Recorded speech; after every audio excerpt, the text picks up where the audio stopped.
let's think about this. From Deshaun Watson's perspective, top 5-6 quarterback in the league. He won't get less talented if he sits out.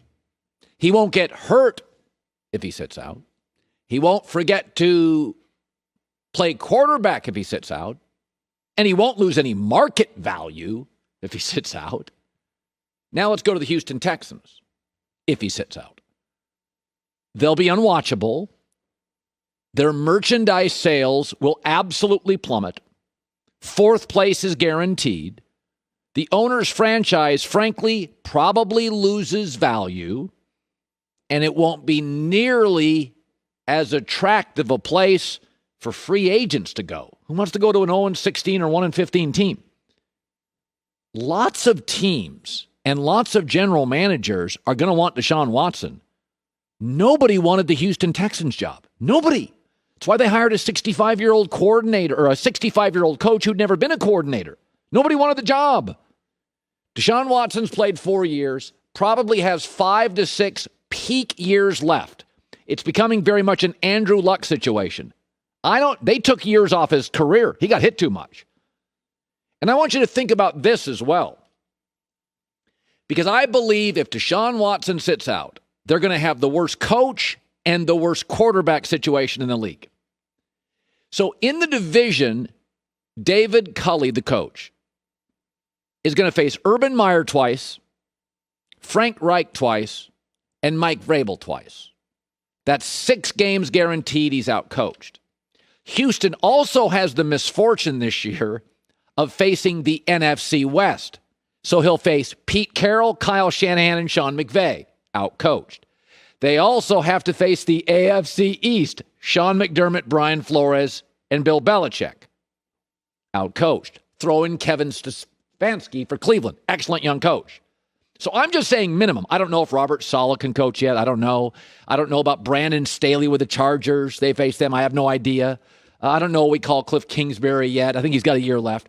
But minimum 13 of 16 games, Houston will be outcoached. And if Deshaun sits out, in 16 games, they'll be out-quarterbacked. Why should Deshaun Watson go into a gunfight with a straw? Why? He's not going to forget how to play football. He's not going to get hurt sitting out. He's not going to lose his market value. He's not going to... Why? Why in the world would you play? I'm not saying every time an individual has leverage over a corporation, they have to extract it. I mean, if you think your corporation's well run, you like the people, you feel you get support, you don't need to pinch every penny. You don't need to extract every inch of leverage. But if your corporation can't get it right, gave you a bad programmer, your content suffers, you don't have the protection, you don't have the support, tell me who's got leverage here. Deshaun Watson's got all the leverage in the world. What about a contract? What about it? I don't see him as a flashy guy who spends all his money. That doesn't appear to be his personality. I mean, everybody that talks about him is like, great dude, community, family, not some crazy guy out there. He's got all the leverage. And I'm not a guy that does this. I'm not a guy that, I don't believe when you have a contract, you should be this obstinate. But in this instance, look at the coaches they face this year. So Deshaun Watson's going into a gunfight with a spoon. I'm not doing it. I'm not doing it. And I don't buy for a second that Houston won't take a phone call. I don't buy that for a second. There's always a deal to be made. Houston's going to lose market value, their merchandise sales, their ticket sales. 4th place, it's a disaster move. Get on the phone with Gruden, Belichick, Jets, get it done. All right, so this is kind of crazy. Tom Brady must have an amazing marriage. I mean, I have no reason to think it wouldn't be amazing. But this is a topper. So Tom Brady was asked about his preparation for the Super Bowl and his sort of focus. Tom Brady has a 22,000 square foot house with 7 to 8 bedrooms. He needed to be by himself. Honey, we'll be over in the the right wing. No, I need more focus. Honey, we won't bother you at all. Folks, I've lived in a house that's 4,000 square feet. It's a nice house. This one's almost 6 times the size. So you could have parked my house in the garage of Tom Brady's house. And it wasn't enough. It's not enough space, honey. I don't have enough space. I need to be more alone and quieter in the house. This is an amazing marriage. If I suggested I needed 90 minutes of quiet to get a podcast done, I may get kicked out of the house. But now this sounds crazy, right? You're like, this guy's crazy. And I'm thinking to myself, it's Brady's the guy. LeBron's got this. He's always getting the edge.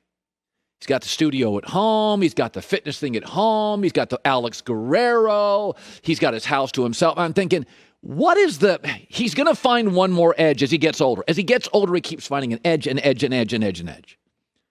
And I thought to myself, would he really make the ultimate commitment? I'm not going to speak for women. I'll speak for men. Money matters. We often frame ourselves through that prism of money and success and professional greatness. You think this is crazy? And Tom's gotten every edge. He won't drink a beer in the season. Family has to leave for 12 days. What's the one edge teams have in the NFL that you only get it for about 4 years? Is when you draft a quarterback and he's on the rookie deal. Baker Mayfield. It's like an all-star team in Cleveland.